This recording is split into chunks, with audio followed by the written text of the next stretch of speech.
अभी काबुल में आपने देखा होगा तालिबान के लड़ाकों ने कब्जा कर लिया, कैसा अत्याचार वहां हो रहा है।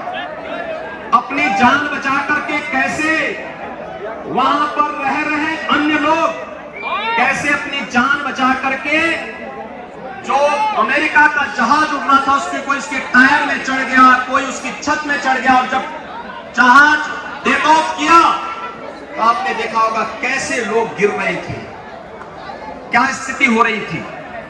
ये अराजकता पैदा करने वाले तत्व हम सबको फिर से उसी स्थिति की ओर धकेलने का प्रयास करना चाहते हैं, जहां पर जिन कारणों से देश के अंदर हमारे सामने गुलामी की स्थिति पैदा हुई थी।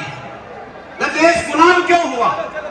गुलामी का कारण एक ही था, क्योंकि हम बटे थे जाति के नाम पर, क्षेत्र के आधार पर, भाषा के आधार पर और तमाम अन्य बातों के आधार पर विभाजन के कारण मुट्ठी भर आक्रांता आता था, और मुट्ठी भर आक्रांता आकर के वह यहाँ की धर्म, यहाँ की संस्कृति, यहाँ की परंपरा को रोकता हुआ, यहाँ पर पराधीन करता हुआ, बहन बेटियों की इज्जत के साथ खिलवाड़ करता हुआ यहाँ पर शासन करता था, और हम सब मौन बने रहते थे। देश अनगिनत बलिदानों के फलस्वरूप आजाद हुआ, और आजादी की इस कीमत को अमृत महोत्सव वर्ष के अवसर पर हम सबको एक बार फिर से स्मरणीय बनाना होगा, और इन सभी महापुरुषों के प्रति सम्मान का भाव व्यक्त करने के लिए आगे आना होगा, जिन महापुरुषों ने अपने कालखंड में कुछ अनेक उदाहरण प्रस्तुत किए। मुझे याद है महाराज वीर भोज का 9वीं शताब्दी का शासन, जब इतिहास के पन्नों में हम पढ़ते हैं, कई यानी उसके प्रांत लगभग 150 वर्षों तक कोई विदेशी आक्रांता भारत पर हमला करने की जरूरत महसूस नहीं किया था।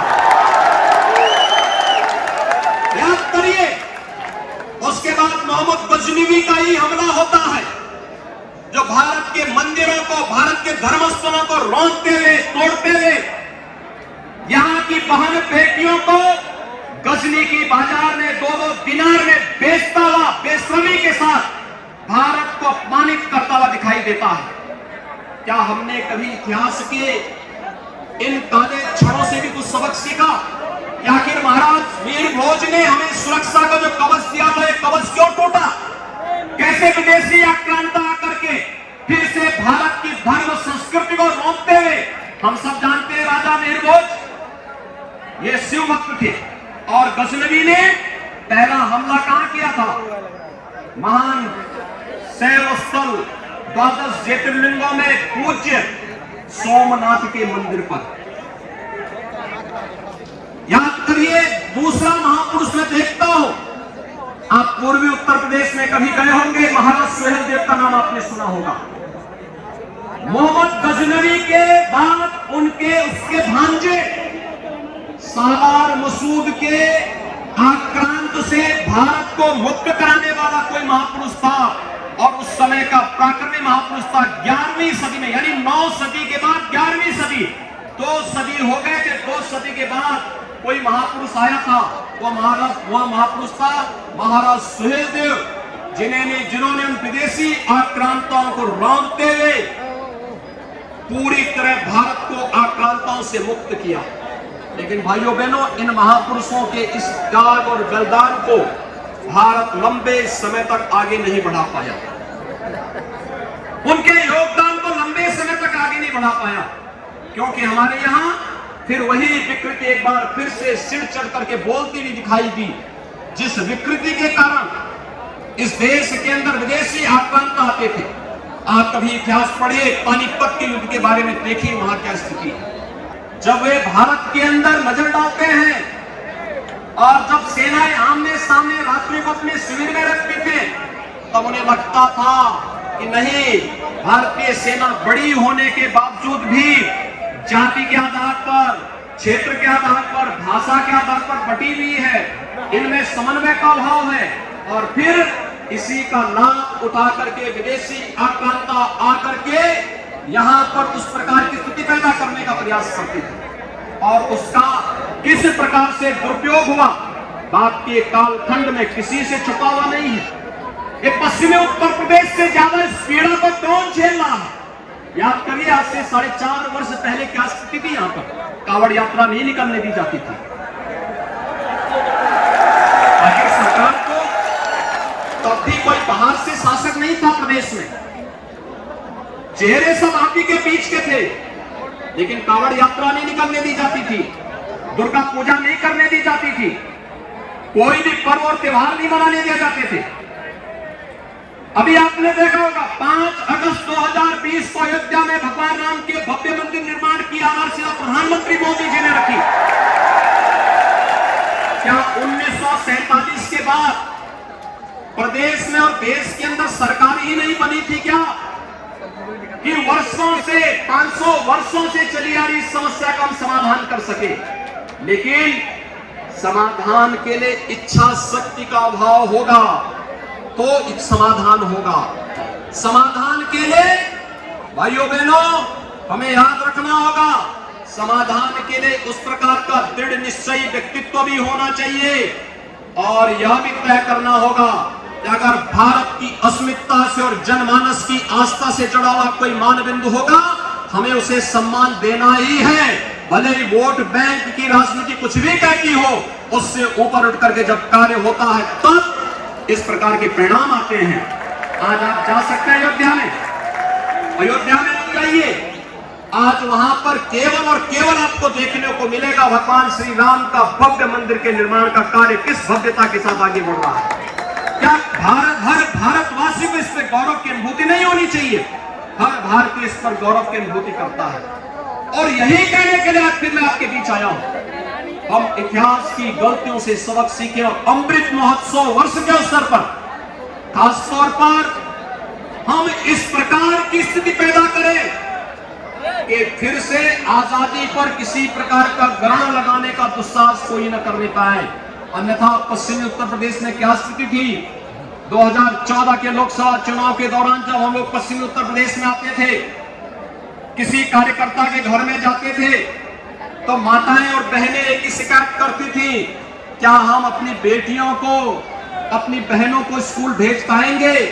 क्या सुरक्षा का वातावरण हो पाएगा?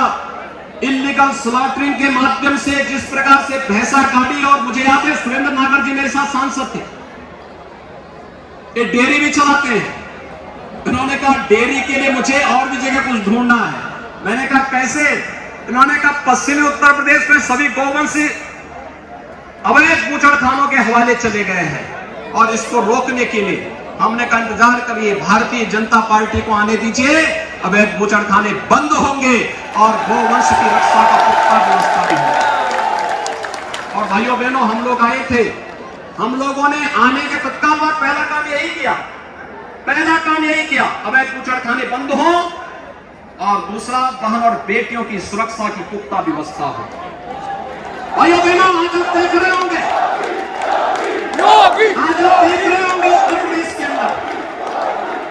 उत्तर प्रदेश के अंदर 4.5 वर्ष का कार्यकाल सरकार का 19 सितंबर को पूरा हुआ है और 4.5 वर्ष के कार्यकाल को पूरा करने के बाद आज आप इस बात को देख रहे होंगे, 4.5 वर्ष का कार्यकाल पूरा होने पर उत्तर प्रदेश में कोई भी दंगा नहीं होता है। नहीं तो हर तीसरे दिन एक दंगा इसी उत्तर प्रदेश में होता था। इस बदली हुई परिस्थिति के साथ हम सबको जुड़ करके आगे बढ़ना होगा। हमें याद रखना होगा, आजादी के 75वें वर्ष में प्रवेश किए हैं। आजादी अचानक नहीं मिली, एक दिन में नहीं मिली। आजादी के लिए, इस देश की स्वाधीनता के लिए अनगिनत बलिदान हुए, अनगिनत हुए। कहीं धन सिंह कोतवाल जैसे महापराक्रमियों ने, कहीं पर राव उमराज सिंह जैसे क्रांतिकारियों ने, कहीं पर रोशन सिंह जैसे क्रांतिकारियों ने जब अपना बलिदान दिया, तब धीरे धीरे करके देश की आजादी पर जमी हुई बर्फ पिघलती गई और 15 अगस्त 1947 को यह देश तमाम पराधीनताओं की जंजीरों को तोड़ते हुए स्वतंत्रता का आगाज किया है।